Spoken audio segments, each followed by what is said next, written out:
and how it is, in fact, the first society that develops, the first complex society. Remember, this all comes about because around the year 9000 BCE, humans basically settle down and domesticate various animals and plants, and so we have the advent of either agriculture or pastoralist societies. Okay, remember, humans figure out that you can grow plants on purpose. You can, capture animals and then breed them on purpose, and then you have your endless supplies of whatever. Okay, and so it is the advent of agriculture. Okay, because now you have a food surplus. And so number one, you don't have to worry about starving to death or having to find, whatever. And so if you take nothing else from this semester, more food, more people, more people, more food, more food, more people. All right, and the cycle continues. Okay, and so this allows people then to not just focus on food and farming and animals, but now we begin to see then the expansion of humanity into other things, okay? And so over the tens of thousands of years, actually it's just thousands of years, I apologize, okay? We go from simple settlements, and that grows into villages, and those grow into towns, and then those grow into cities. This whole process takes about 7,000 years, and as all of this is happening, okay, we see the development of social classes, we see the development of social divisions, we see the development of different hierarchies, we see the development and expansion of religion, which is where we left off. And of course, you have rulers and rules and soldiers and trade and commerce, and so society just grows and grows and grows. Okay? So, as I mentioned, we kind of left off talking just a little bit about Mesopotamian religion, okay? Remember that, and this is just review, this was the last slide I showed you on Friday.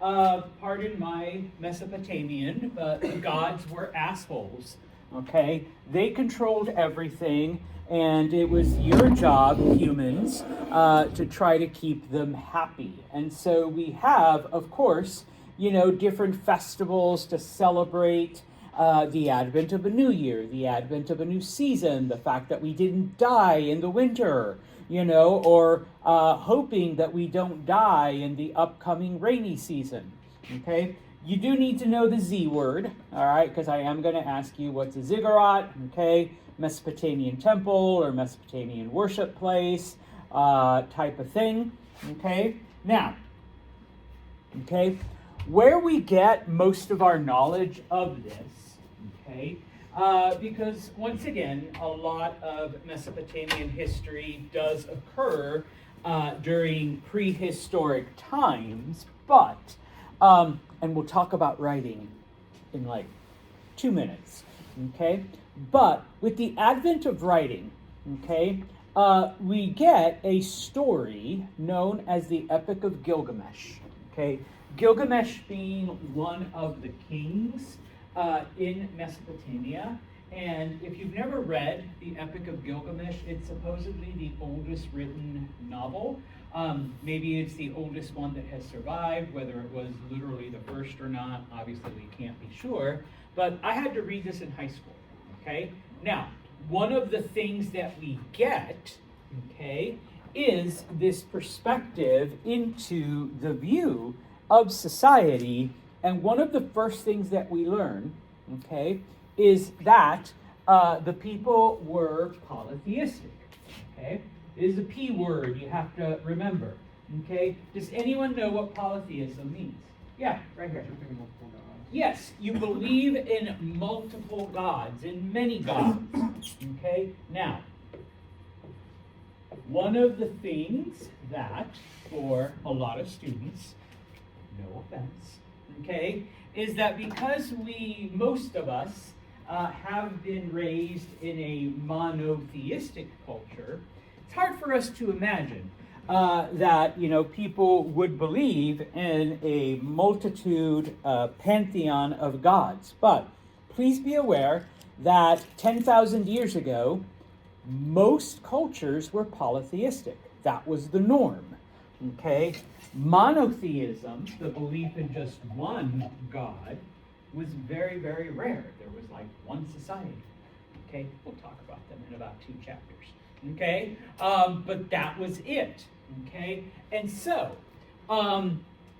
they believed that there were earth gods and sky gods and water gods and dirt gods and nature gods and gods for the seasons and gods for the weather and gods for the temperature and for the rain. And, they literally controlled the universe, and each aspect of nature was a part of this God's personality.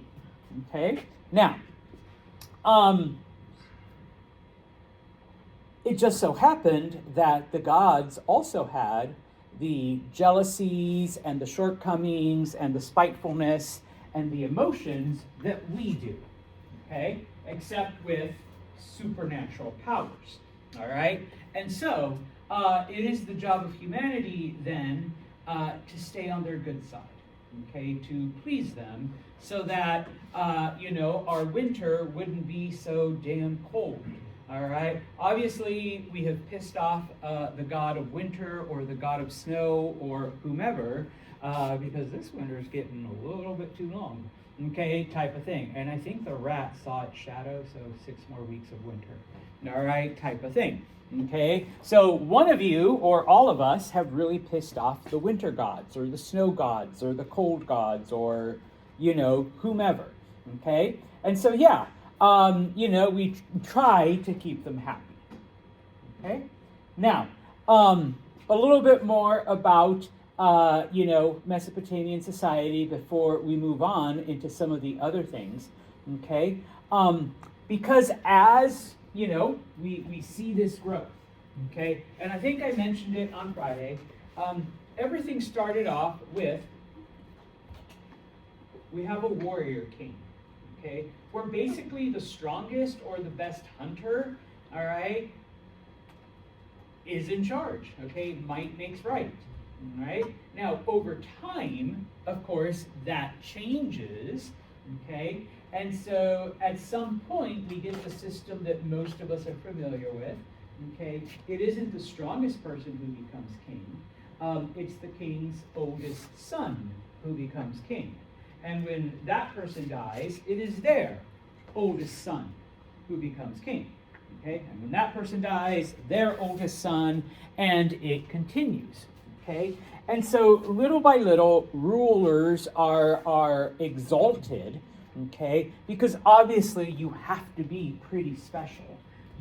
There has to be some kind of divine intervention so that this person was born the oldest son, and this person was born the oldest son, and this person was born the oldest son.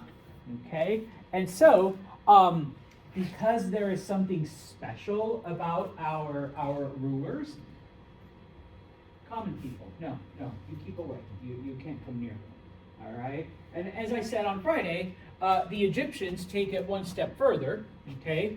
And not only are they chosen by the gods, but they are also part God, okay? And we'll get into that when we talk about Egypt, all right? Now, beyond that, okay, remember you have the priests, and typically, and we see this throughout history, religion, and no matter what religion or how many gods you have, religion and the government, are side by side, helping each other out, okay? Now, of course, okay, the kings and the priests, all right, aren't the only ones, because as the cities get bigger, as society gets larger now, you need the underlings. You need the people that actually make things happen, okay?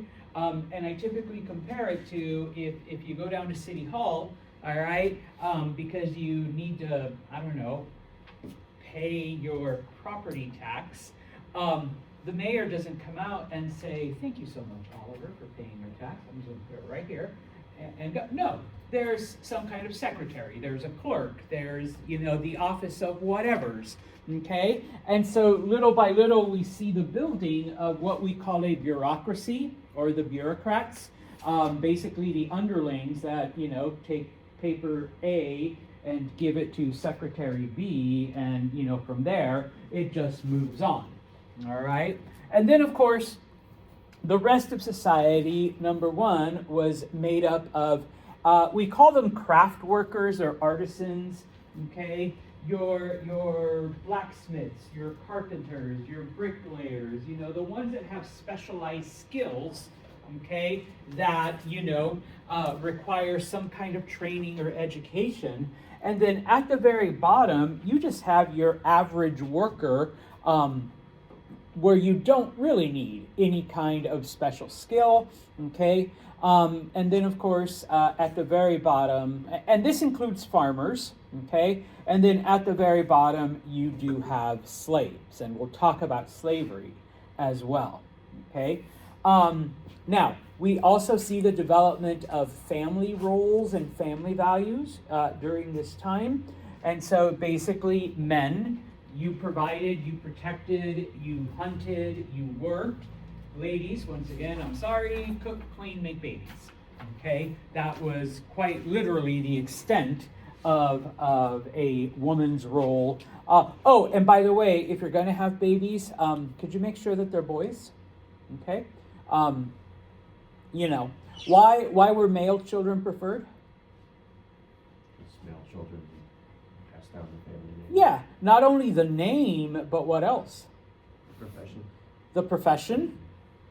Any property or inheritance? Yes, any inheritance, any property, okay? And yeah, we'll get into the whole thing where if I'm a carpenter, then my son is going to be a carpenter, and his son is going to be a carpenter. I only have daughters, guess what? My skill ends right there, okay? Unless I take an apprentice, all right? But otherwise, that dies. And yeah, the property, okay? No sons, guess what? One of my daughter's husbands then is going to get that property. So it's going to go to a different family type of thing. So yeah, it was important, okay? Now, some of the things then, because obviously at some point, prehistoric becomes historic, okay? One of being the first society also meant, okay, that it was the Mesopotamians who were the first to develop writing, okay? Now, up until this point, okay, everything has been kept as an oral tradition, okay? When we were hunter-gatherers, and we had just a very small group here, all right, I suppose we can appoint a clan rememberer. You're in charge of remembering, okay? And where basically, everything, we have our collective memory, but once again, we're just a small group. And when he dies, he passes on this responsibility to his son. And now the new son is the collective rememberer and tells the stories or makes up songs or poems of whatever, okay? But what is the problem with an oral tradition? Yeah. Things get messed up over time. Okay, things get messed up over time. Your memory isn't perfect. Oh, thank you. I can't even remember what I had for breakfast yesterday. Pretty sure there was coffee involved, but beyond that. And so, yeah, our memories fade with time. Also, people were dying a lot, so if the person whose job it was to remember the stories died before they could tell them all, then... Yeah, I told my son here, half the stories, and the other half, well, he's just going to have to make up somehow, okay? You have people who, and you can do this with writing too, but, I don't like the way, the king sounds in this, so we're just going to change things a little bit, okay? Now, obviously, okay, as we become more and more complex, okay, we need to keep track of more than just a simple history, okay? Now that we have a religion. You know, we need to keep track of all of the prayers and ceremonies and chants and festivals. Now that we have trade and business, okay, we need to keep track of our transactions, of financial records, okay? Now that we have different hierarchies, who's going to keep track of all of the rules and all of the punishment? You know, our poor rememberer can't be expected to remember all of that, okay? And so, it is the Mesopotamians, because they are the first to achieve most of this, okay, who come up with the first system of writing, okay? Now, the earliest system of writing is what we call pictographs, okay, where literal pictures of stuff represent either an idea or some kind of sound, okay? So it was kind of a mix, all right? So if humans make a sound that goes bleh, you know, I don't know, that reminds me of a bee. So I'm gonna, that's a bee, trust me. So I'm gonna draw a bee, and that represents buh, okay? Other things though, and I often compare these to emojis, okay? If I send you a happy face, what is the meaning of that? Thank you, happiness, joy, okay? And so early writing, okay, early writing was basically that, okay? You drew pictures, and depending on the agreed upon, I guess, system, your picture either represented just a sound, or it represented some kind of abstract thought, some kind of abstract concept. And together, okay, you were able to string along some kind of narrative, okay? You do need to know this, okay? The Mesopotamians called their writing cuneiform. Some people say cuneiform, all right? I go with cuneiform. The only thing it was, you took mud, and you drew your stuff, your writing, okay? And then you just let it dry, okay? And so there you go. Here's your record, okay? Now, not everyone could do this, okay? Not everyone understood or knew the meaning of why did Santos just draw a really crappy looking bee? Or why did he draw two eyes and a smiley face? Okay? And so we see the rise of a new profession, okay? The scribes, the people that actually knew how to write and interpret these marks, okay? And just as an FYI, you know, throughout history, it was common for most people to not know how to read and write. Okay, reading and writing was, you know, the exclusive privilege of the wealthy, well, first of the scribes, and then of just the wealthy. And honestly, it's been maybe within the last 100 years that it's something that everyone, you know, basically learns how to do. And I'm sure you could still probably meet people or find people that don't know how. Okay, this is how old Santos is. My mom didn't know how to read and write until she was a teenager. Somebody taught her, okay, type of thing. So it's still that recent. But, okay, we see the rise of this new class, okay? How important are the scribes going to be? All right? And so, as we have discovered, okay, so now we've entered the written period, written history. Mesopotamians are the first ones to do it, okay? What have we found? Okay, number one, obviously, we have found, you know, historical accounts. We've found stories. Okay, I put here economy because most of the things that we have found from Mesopotamian ruins have been receipts. Literal business transaction records, okay? I sold Olivia 10 bushels of grain in exchange for 3 pigs, 2 cows, and half a camel. Okay, and that's it. And so when archaeologists found these and they deciphered them, and they're like, a fucking business receipt, like that's it, like, you know, it's like if you had saved your receipt from Walmart and 10,000 years from now someone finds it, and it's just like, what, that's it? Most of the things that we have found from the Sumerians, from the Mesopotamians, have been receipts, business records, okay? It was important to them, all right? Now, in addition to that, okay, and in addition to the actual history of the people, we have found people's history, okay? People had their own stories written down. You go to a scribe, you're like, yo, scribe, you know, I want to tell you, like, my life, so that people know about it, okay?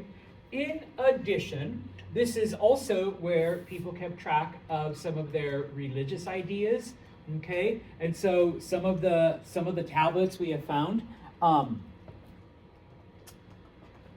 you know, contain religious ceremonies, religious chants, I guess if you want to call them prayers, you know, the things that they, you know, had to do when they went to the top of the ziggurat, okay? Obviously, a list of kings, a list of rulers, okay? So we have found amongst different tablets, all right? And then finally, obviously, we have stories, okay? Not history, but stories, okay? And so this is where we find that story, the Epic of Gilgamesh, okay? And yeah, we're pretty sure it's like, you know, one of the first stories told.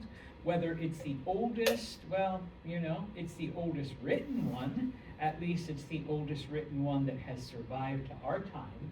And if you don't know the story of Gilgamesh, Gilgamesh was a king, and I guess he was a pretty bad king, because he would like pillage and plunder and kill and, you know, whatever, mistreat his subjects. And so the people prayed to the gods. That's how we learn that they're polytheistic. They prayed to the different gods, help us, like this king, you know, this king that you sent us is like an asshole and he's a jerk and he's killing us. And so the gods send along a companion for the king, and his name is Enkidu, okay? And at first they fight each other, but they fight each other to a draw, and so they become best friends, because it's like, I can't kick your ass, you can't kick mine, you know, hey, let's buddy up and, you know, we can rule the world together. And so together they go off on adventures, you know, it's like a total bromance. All right, they go around and whatever. And then at some point Enkidu dies. Okay? And so Gilgamesh goes back to being the same jerk and asshole that he was before he met his best friend. Okay? There's a couple other elements, but that's the basic story. Okay? Like I said, if you want to read it, go ahead. I had to read it in high school. But you know, pretty interesting thing. Now, one of the things that it does talk about, and a lot of stories in the Mesopotamian stuff that we have found, do talk about a great flood. Okay? And it's very similar to the biblical narrative, not the whole like somebody builds a giant boat and 40 days and 40 nights, but there is an extended period of rain. It does wipe out, you know, different areas. In this case, one of the most important cities, the city of Uruk, is wiped out, is completely like washed away by this humongous flood. And one of the interesting things, I'm not advocating one religion or another, but in a lot of these stories and narratives that I've had to study, you know, as a history person, there's always some kind of flood mentioned. Okay, so that is always, you know, kind of interesting that no matter the culture, there is always some mention of a flood.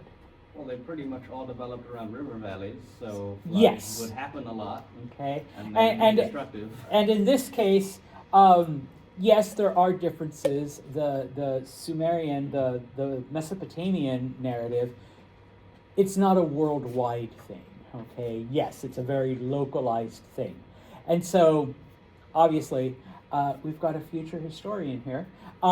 Yes, because most of the early societies do develop around rivers, you're going to get, very destructive floods. Okay? So, thanks to the Mesopotamians, we have the development of writing. I just threw in these pictures. They're in the slides. This is what cuneiform looks like. This is what the tablets look like. Okay? Don't ask me to read them. It's not one of the languages I've studied. But, there are people that can interpret those. Okay? Now, as I mentioned, okay, and I have it right here too, over the thousands of years, you get settlements and villages and towns, okay, and cities, all right? And that process takes thousands of years, okay? At some point, these different cities, though, begin to come together. They begin to unite, either through, marriage or some kind of alliances, or straight out conquest. One city conquers another city, okay? And so we begin to see the first, I don't want to say countries, but I am, because that's the closest word that we have in our modern English, okay? We begin to see the development of countries, okay? Different areas, different cities coming together, okay? And so the first state, the first, group, the cities of southern Mesopotamia come together, okay? And they form a kingdom. Okay, so when I studied this, it was known as Sumeria, okay? But for some reason now historians are like, no, that's kind of like an inaccurate translation, all right? Sumer, all right, is a more correct translation from ancient Mesopotamian to modern English, okay? So if you see me slip, or if you see in some of my notes, I put Sumeria, that's why, okay? It's hard to break a habit, but Sumer, okay? The adjective is Sumerian, all right? So we can talk about the Sumerian gods, or Sumerian writing, or Sumerian artifacts, or Sumerian whatever, okay? Now, in central Mesopotamia, okay, we have another state, or another country, or entity. The cities there come together and form what becomes known as Akkad, okay?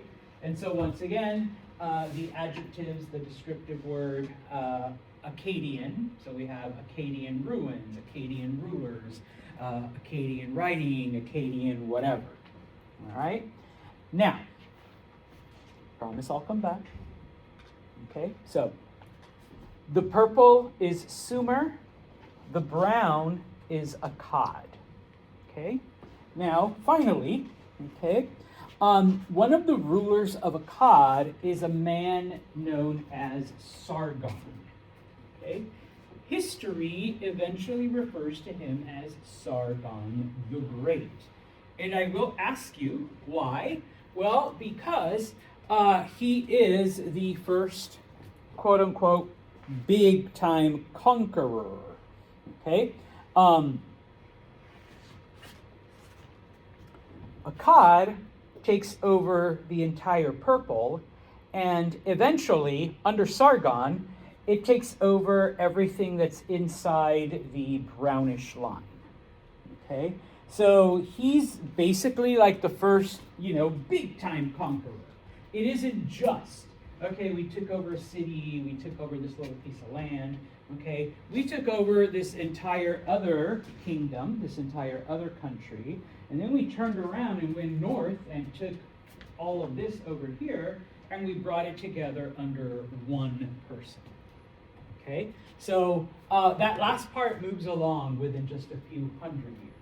So it takes us thousands of years to get to this point, and then within a few hundred, okay, we end up with the first, conquest and group type of thing. All right? Now, one of the things I am going to ask you to remember, okay, are some of the accomplishments of the Mesopotamians, because thanks to Sargon and the Akkadians, okay, their accomplishments begin to spread to other areas, because most of the things that I've mentioned and most of the things that I've talked about, and in a couple places you actually could see Sumer and Sumerian, happened in southern Mesopotamia. Okay, so for example, writing. Okay, writing was what first came about in southern Mesopotamia, and of course, once the Akkadians conquered, they're like, hey, look at these guys, all right? That's pretty cool, all right? Let's borrow that and let's do our whole thing. Sorry, you're Sumerian, all right? So, you know, hey, that's pretty cool. Hey, can you do that for our stuff? And he's like, yeah, I guess, now that you conquered us. And so here we have a scribe, you know, and so Akkadian stuff is now, you know, written down and spread.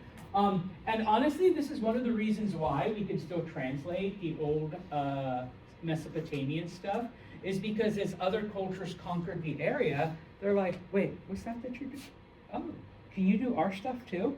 And so, you know, the writing spread and adapted to the language of the different conquerors. Okay, so obviously writing important. Remember, what do we get? If we combine copper and tin. Bronze, I know, I wrote bronze. I started off with bronze.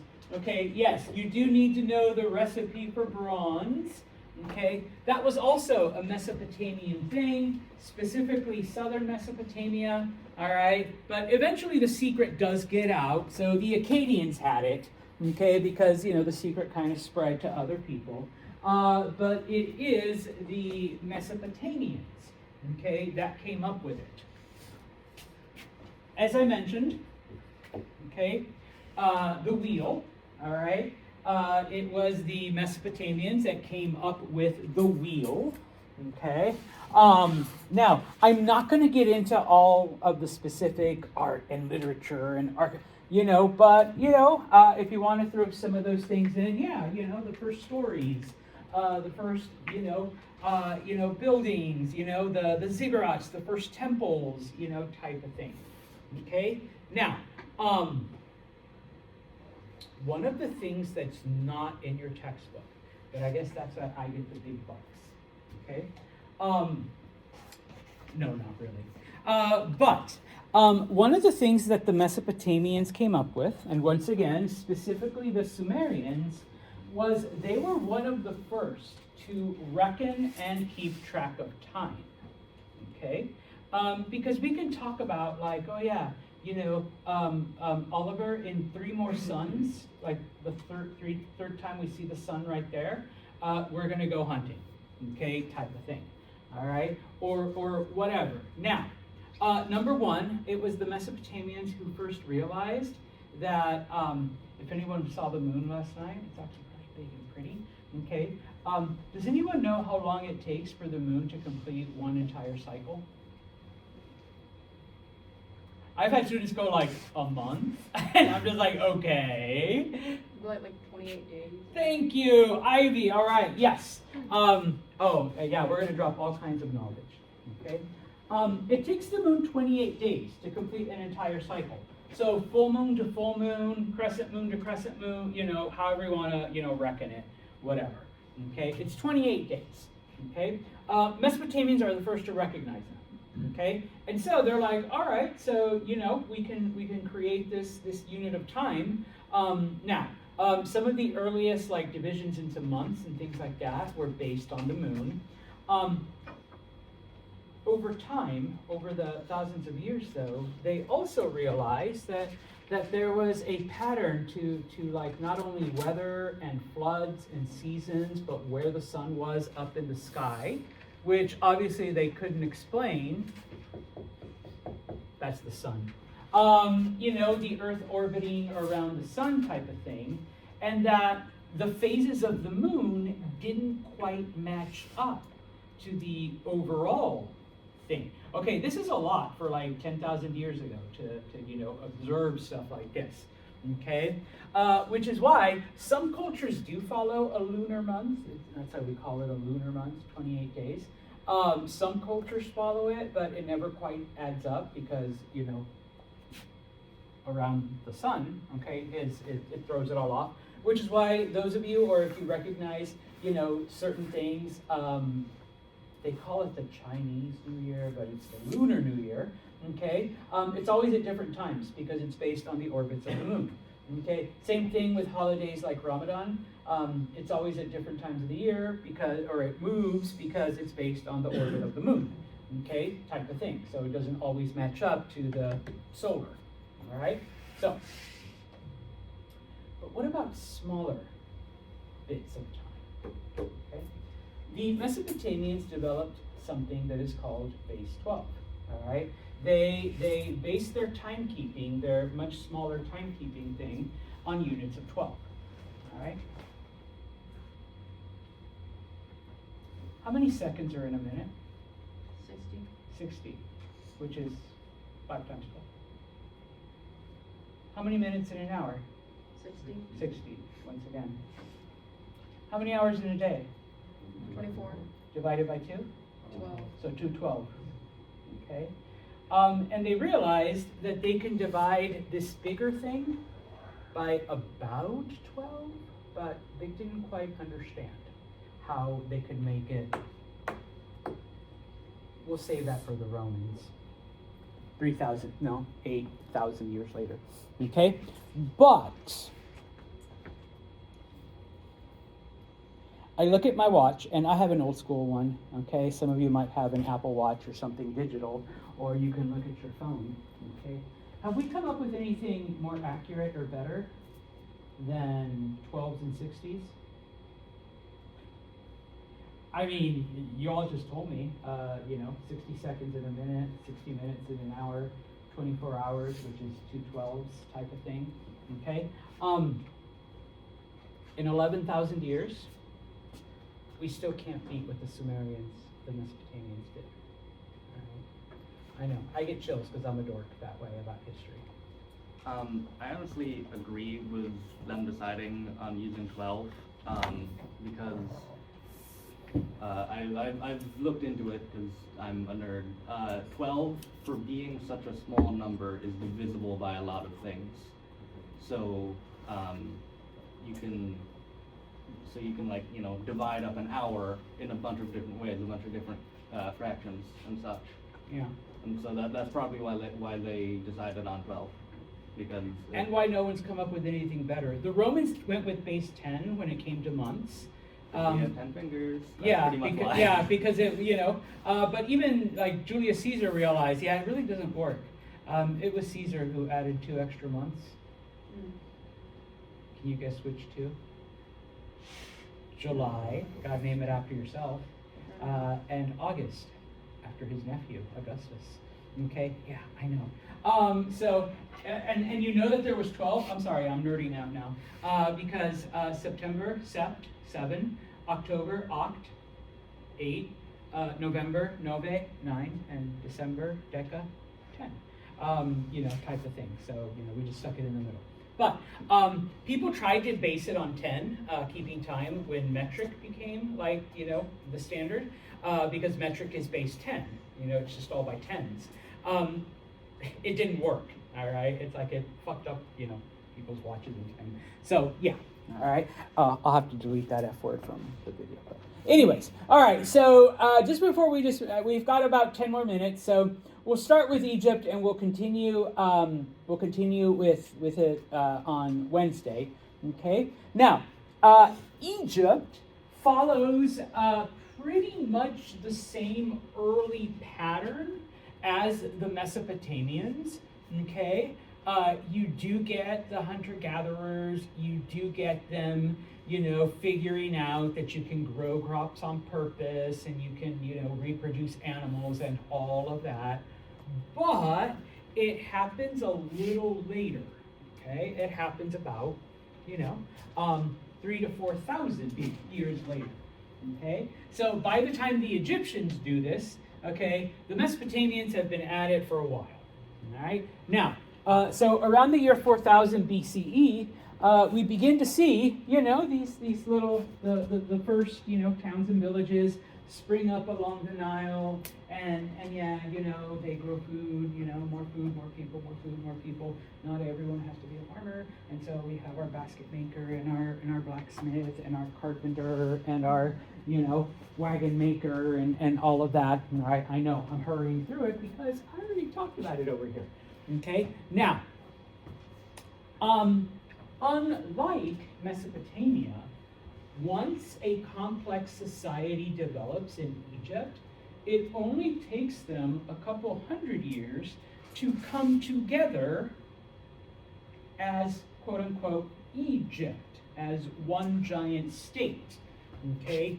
Whereas the Mesopotamians, it took them a couple more thousand years. Okay? And there is a difference. Okay? There is a reason why. Okay? First off, though, okay, the river, all right, where they base their society is the Nile. Where was Mesopotamia? Name of the rivers? Euphrates and Tigris. Yes, Euphrates and Tigris. Okay. Now, the thing about the Nile, all right, is that unlike the Tigris and the Euphrates, it had a much more regular pattern. Okay. It was much more stable. Whereas the Tigris and the Euphrates, the people had like a general idea as to when they could expect a flood, when they could expect storms, when they could expect like a dry season or a dry time. Okay? It was still very unpredictable. The Nile, on the other hand, followed a very familiar pattern that, after a couple hundred years, the people knew that at a certain time, everything was normal, and then we're going to get the rainy season, and then we're going to get the flood season, but then everything's going to go back to normal. There might be a little bit of a dry season, but then everything's okay until we circle back to this point, okay? And maybe there might be a year where it came a little early or it came a little late, all right? But for the most part, all right, the Nile was pretty stable, all right? And so the people were able to base not only their society on that, but because they knew when the Nile would be at its most destructive, okay, it would be in this period of time, they knew to prepare. They knew to have things ready. They knew to reinforce different things. So their society was able to flourish. Okay? Their rhythm of life, everything was a lot more stable, number one. Number two, the Mesopotamians quickly and easily spread out into other areas because, once again, remember, they didn't have very many natural resources the way other areas had. All they had was fertile soil. So they had to trade food for all of the other things that they needed. They could just follow the river and they'd end up in Anatolia. They'd end up in what becomes Iran. They'd end up in the mountains. They'd end up over here in Palestine. And so it was really, really simple for them. Okay? Egypt, on the other hand, to the west is the Sahara Desert, okay? One of the most dangerous, driest, nothing lives desert, okay? So you can't go too far before you're dead, okay? To the south, okay, you can you can follow the Nile River, but there are series of waterfalls, there's actually 5 of them along the river, okay? Twice the height of Niagara. So even if you're following the river, you get to these falls and you're like, oh, now what? I guess we turn around and go home. Okay?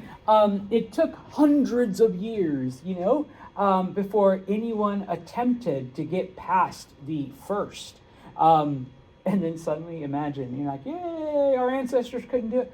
Oh shit, there's another one?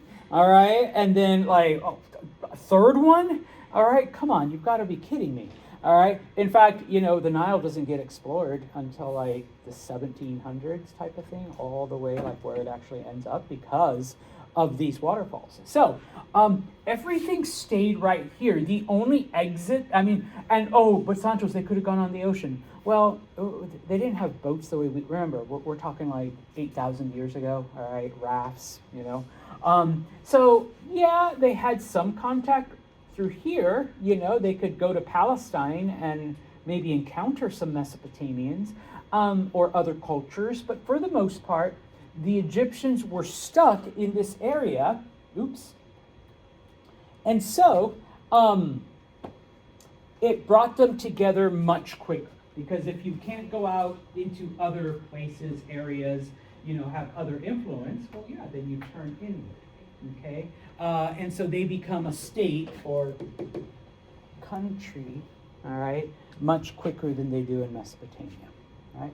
I'm going to stop right here, but just one last fun fact, okay? Something about the Nile that makes it weird and special, okay? And students do ask, Mr. Santos, why does the map say Upper Egypt here and Lower Egypt there if this is like up and this is down? Well, you're thinking two-dimensionally on a flat thing, okay? Number one. The world is three-dimensional, okay? Number two, though, okay, when it comes to rivers, we talk about the upper part of a river being where it starts and the lower part where it ends. Most of the rivers on the planet go north to south, east to west, west to east. Okay? The Nile is the only river that goes south to north. Okay? So that makes it special also, right? And weird. Okay? Now some rivers might do one of these because some people are like the Santos, the St. Lawrence. Okay, but it's not.